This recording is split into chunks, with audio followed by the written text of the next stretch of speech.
चाहे कितना मेहनत किया तो भी भारत के 90% लोग कभी अमीर नहीं बनते हैं। भारत में करोड़ों लोग रोज खूब मेहनत करते हैं। सुबह 9 बजते ही ऑफिस को चले जाते हैं और शाम 7 बजने के बाद ही फिर से घर लौटते हैं और इनके साथ इनके घर वाले भी मेहनत करते हैं। फिर भी 20 साल बाद इनके पास न बड़ा बैंक बैलेंस होता है ना कि फाइनेंशियल फ्रीडम। सवाल ये है कि भारत के लोग कम मेहनत करते हैं? बिल्कुल भी नहीं। असल वजह यह है कि भारत के मेजॉरिटी ऑफ मिडिल क्लास के लोग इन 7 मनी मिस्टेक्स को बार बार दोहराते हैं। इसलिए तो ये लोग कितना मेहनत करने के बाद भी गरीब रह जाते हैं। यदि आप भी इन 7 गलतियों को करना नहीं छोड़ते हैं तो चाहे आपकी सैलरी 30,000 हो या 3 लाख, आपके पास भी पैसे नहीं बचेंगे। Avoid these 7 money mistakes if you don't want to die poor. Mistake number 1, following lifestyle inflation. Bharat के मिडिल क्लास लोगों के साथ सबसे बड़ा दिक्कत यह है कि ये लोग इनकम बढ़ते ही अपने लाइफस्टाइल को बढ़ा देते हैं। एग्जाम्पल के लिए इनकी सैलरी जैसे 30,000 से 60,000 में बदल जाती है ना, ये लोग नए नए खर्चे करना शुरू कर देते हैं। तुरंत ही नया आईफोन लेते हैं, एक्सपेंसिव बाइक को खरीद लेते हैं और बड़े किराए का घर लेते हैं और वीकेंड में डिनर के लिए बाहर चले जाना शुरू कर देते हैं। ऐसे फिजूल के खर्चों में अपने पैसे को फूकना शुरू कर देते हैं। इनकम बढ़ती है तो ये लोग अपनी इन्वेस्टमेंट को नहीं बढ़ाते हैं। जैसे ही इनका इनकम बढ़ता है ना, ये लोग अपनी एक्सपेंसेस को बढ़ाते हैं। ये मेंटालिटी की वजह से ही ये लोग पुअर बन जाते हैं। मिडिल क्लास लोगों का फार्मूला होता है income minus expenses is equal to savings, लेकिन रिच क्लास लोगों के माइंडसेट होता है income minus savings is equal to expenses. इसी फार्मूला के डिफरेंस की वजह से ही गरीब लोग गरीब है और अमीर लोग अमीर बनते जा रहे हैं। अमीर लोग इनकम आने के बाद पहले सेविंग को अलग से रखते हैं, फिर कितना बचता है ना उसमें ही एक्सपेंसेस को करते हैं। लेकिन मिडिल क्लास के लोग ऐसा नहीं करते हैं। इनकम आने के बाद पहले उनको जो चाहिए ना वो खरीद लेते हैं, खर्चा कर लेते हैं और खर्चा करने के बाद जितना बचता है ना उसको ही सेविंग में रखते हैं। लाइफस्टाइल इन्फ्लेशन को बढ़ाना मिडिल क्लास के लोगों की गरीबी के लिए सबसे बड़ा कारण है। Mistake number 2, not building an emergency fund. Bharat के 90% मिडिल क्लास लोगों के पास 3 महीने का भी इमरजेंसी फंड नहीं है। ऐसे में कोई हॉस्पिटल बिल आ जाती है तो, इमरजेंसी काम आ जाती है तो, एक्सीडेंट हो जाती है तो, जॉब चली जाती है तो, घर में किसी को कुछ दिक्कत आती है तो इन लोगों का फाइनेंशियल सपोर्ट सिस्टम कंप्लीटली टूट जाता है, कोलैप्स कर देता है। फिर इन लोगों के पास लोन करने के अलावा बाकी ऑप्शन नहीं बचता है। गरीब लोगों के पास इमरजेंसी फंड नहीं रहता है। अगर उनको पैसे की दिक्कत आ गई है तो तुरंत वो हाई इंटरेस्ट डेट को लेते हैं और इसकी वजह से वो कितना कमाते हैं ना वो सब ईएमआई में ही चली जाता है और ये फाइनेंशियली पीछे रह जाते हैं। यदि आप गरीब बनना नहीं चाहते हैं तो आपको कंपल्सरीली इमरजेंसी फंड को बिल्ड करना ही पड़ेगा। आपके पास एटलीस्ट 12 महीने के एक्सपेंसेस अमाउंट लिक्विड फॉर्म में रहना चाहिए। एक तो आप इतना बड़े रकम को अपने हाई इंटरेस्ट सेविंग अकाउंट में रखिए, नहीं तो लिक्विड म्यूचुअल फंड्स में रखिए। आपके पास 12 महीने का एक्सपेंस अमाउंट हमेशा लिक्विड फॉर्म में रहना ही चाहिए। इमरजेंसी फंड है तो ही आप सेफ है, नहीं तो आप डेंजर जोन में रहते हो। फॉर एग्जाम्पल के लिए यदि आपका हर महीने का खर्चा 50,000 रुपये है तो आपके पास 6 लाख रुपए का इमरजेंसी फंड हमेशा रहना ही चाहिए। भारत के 90% लोगों के पास इमरजेंसी फंड ही नहीं है, इसलिए वे लोग बार बार गरीब बनते ही जाते हैं। Mistake number 3, treating insurance as an expense. Bharat के मेजॉरिटी ऑफ मिडिल क्लास लोग इंश्योरेंस को एक एक्सपेंस समझते हैं, इसे एक वेस्ट ऑफ मनी समझते हैं। और कुछ लोग थोड़ा पढ़े लिखे होते हैं ना, वे लोग इंश्योरेंस को एक इन्वेस्टमेंट समझते हैं। लेकिन रियलिटी ये है कि इंश्योरेंस एक एक्सपेंस नहीं है, इंश्योरेंस वेस्ट ऑफ मनी नहीं है, और इंश्योरेंस इन्वेस्टमेंट भी नहीं है। इंश्योरेंस आपका वेल्थ प्रोटेक्टर है। इंश्योरेंस अमीर बनने के लिए नहीं है, इंश्योरेंस गरीब होने से बचने के लिए होता है।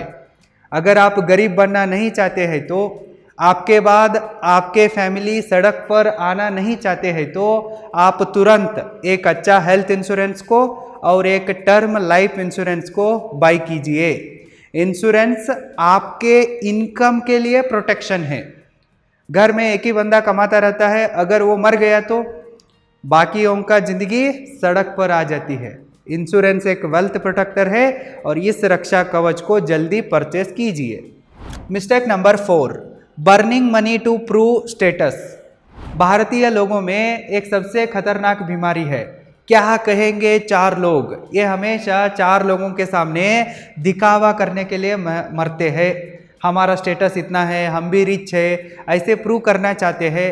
इसलिए तो भारत के मिडिल क्लास के लोग शादी के ऊपर, ज्वेलरी के ऊपर, ब्रांडेड कपड़ों के ऊपर, फालतू खर्चों के ऊपर, आईफोन, कार, ऐसे चीज़ों के ऊपर लोन करके पैसे को जला देते हैं।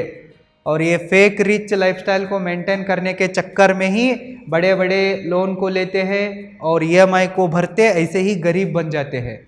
लेकिन जो लोग रियल रिच रहते हैं ना, वे लोग स्टेटस गेम को खेलते नहीं हैं। उनको मैं अमीर हूँ प्रूव करने की कोई ज़रूरत ही नहीं रहती है। एग्जाम्पल के लिए वॉरेन बफेट जी को देखिए, उनके पास $1 बिलियन पैसा है, फिर भी वे लोग कितना सिंपल है देखिए। आज भी वॉरेन बफेट सिंपल कपड़ों को पहनते हैं, सिंपल घर में ही रहते हैं और सिंपल गाड़ी में ही घूमते हैं। लेकिन भारत के लोग $1 बिलियन दूर की बात है, इनके अकाउंट में 5 लाख भी नहीं रहता है, फिर भी लोन करके ये लोग दिखावा करते घूमते हैं। इस दिखावापन की वजह से ही भारत के लोग गरीबी में सड़ रहे हैं। Mistake number 5, blind purchase. Bharat के ज़्यादातर लोगों को नीड्स, वांट्स और डिज़ायर्स, इनके बीच का अंतर सही से पता ही नहीं है। ये लोग वांट्स के ऊपर और डिज़ायर्स के ऊपर ही ज़्यादा पैसा खर्च करते हैं, कभी भी सही से नीड्स के ऊपर पैसा खर्च ही नहीं करते हैं। इजीली लोन मिल रहा है, ईएमआई का रकम बहुत ही कम है, ऐसा सोच के अननेसेसरी चीज़ों को लोन पर खरीदते हैं और बाद में पछतावा महसूस करते हैं, रोते बैठते हैं। इनके गरीबी के लिए यही सबसे बड़ा कारण है। खरीदने से पहले ये मेरा डिज़ायर है, वांट है, नीड है, ये लोग इसे सोचते ही नहीं है। इजीली लोन मिल रहा है ना, ले लो, ऐसा कर देते हैं। आप ऐसा मत कीजिए।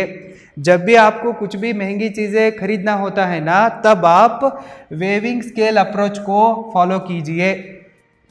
आप जिस प्रोडक्ट को खरीदना चाहते हैं ना, उसका प्राइस कितना है देखिए, और उतना पैसे कमाने के लिए आपको कितना घंटा काम करना पड़ता है, इसे कैलकुलेट कीजिए। एग्जाम्पल के लिए मान लेते हैं कि आपकी महीने की सैलरी है 50,000 रुपये और आप खरीदना चाहते हैं 1 लाख का आईफोन। ठीक है, महीने में 30 दिन रहते हैं ऐसा मानेंगे और संडे के 5 छुट्टियों को इससे हटा देंगे। आप महीने में 25 डेज काम करते हो और आप हर दिन 8 घंटे काम करते हो, ऐसे समझेंगे। महीने में आप टोटल 200 घंटे काम करते हो। फिर 50,000 को 200 से डिवाइड कीजिए, इससे आपको पता चलता है कि आपको 1 घंटा काम करने के लिए 250 रुपीज़ मिलते हैं। अब आप 1 लाख को 250 से डिवाइड कीजिए, फाइनल आंसर आता है 400 आवर। आपको 1 लाख का आईफोन खरीदना है तो आपको 400 घंटे काम करना पड़ता है। फिर आप सोचिए, क्या आईफोन खरीदना वर्थ इट है? आपको लग रहा है कि ठीक है, मैं 400 घंटा खुशी से काम कर लूँगा, मुझे कोई फ़र्क नहीं पड़ता है, ऐसा लग रहा है तो आप आईफोन लीजिए। आपको सच में लग रहा है कि इस आईफोन के लिए मेरे 400 घंटे का मेहनत को क्यों मैं बर्बाद करूँ, फिर इस डिसीजन को कैंसिल कीजिए। आप कुछ भी खरीदने से पहले इस वेविंग स्केल अप्रोच को अप्लाई कीजिए, सोच समझ कर ही चीज़ों को खरीदिए। आंख बंद करके अननेसेसरी चीज़ों को मत खरीदिए। यदि आप अननेसेसरी चीज़ों को आंख बंद कर खरीदते हैं तो आगे जाके आपको नेसेसरी चीज़ों को बेचने की मुसीबत आती ही है। Mistake number 6, adopting bad habits. ये बुरी आदतें रहते हैं ना, आपके पैसे के साथ साथ आपके हेल्थ को भी खराब करते हैं। चाहे आप स्मोकिंग कीजिए, ड्रिंकिंग कीजिए, कुछ भी घटिया चीज़ों को खाइए, ड्रग ले लीजिए, आप ऐसे कुछ भी गंदी आदतों को करते हैं तो इसमें आपका टाइम भी बर्बाद होता है, पैसे भी बर्बाद होता है और अंत में आपकी सेहत भी बर्बाद होती है।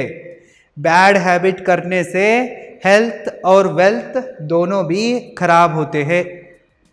आप सिगरेट फूंक रहे हैं मान लीजिए, फिर उसमें आपका पैसा भी बर्न हो रहा है, बाद में आपके लंग्स भी बर्न होते हैं और इसके इलाज के लिए भी पैसा खर्च करना पड़ता है। आप इन बैड हैबिट्स को छोड़ के करोड़पति बन सकते हो।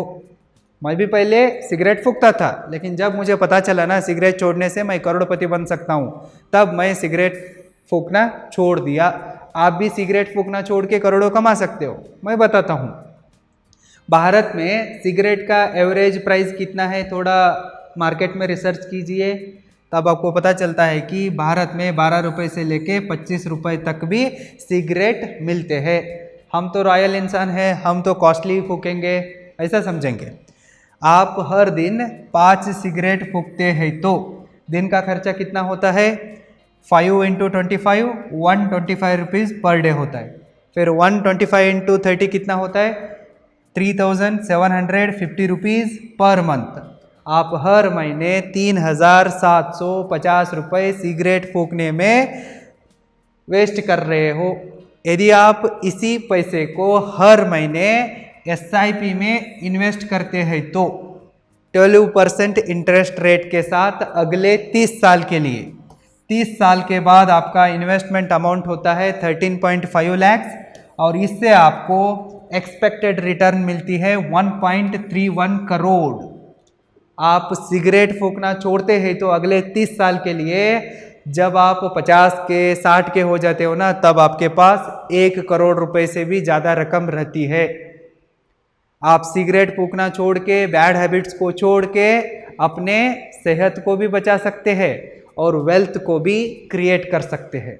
Mistake number 7, believing I know everything. Bharat के स्कूल और कॉलेजों में पैसे के बारे में कुछ भी सिखाया नहीं जाता है। पैसे को कैसे कमाना, कैसे बचाना, कैसे इसे इन्वेस्ट करके ग्रो करना, टैक्स कैसे बचाना, फाइनेंशियल प्लानिंग क्या होता है, इस तरह के चीज़ों को हमारे देश में सिखाया ही नहीं जाता है। हमारा फाइनेंशियल लिटरेसी बहुत ही खराब है। ऐसे में आप आई नो एवरीथिंग, मुझे सब कुछ पता है, ऐसे मेंटालिटी को आपके पास रखते हैं तो आप फाइनेंशियली पीछे रह जाते हो। आपके पास फाइनेंशियल नॉलेज ही रही है तो आप कैसे अमीर बन सकते हो? पॉसिबल नहीं। इसलिए आप सीखने के ऊपर अपना थोड़ा टाइम को और पैसे को इन्वेस्ट कीजिए।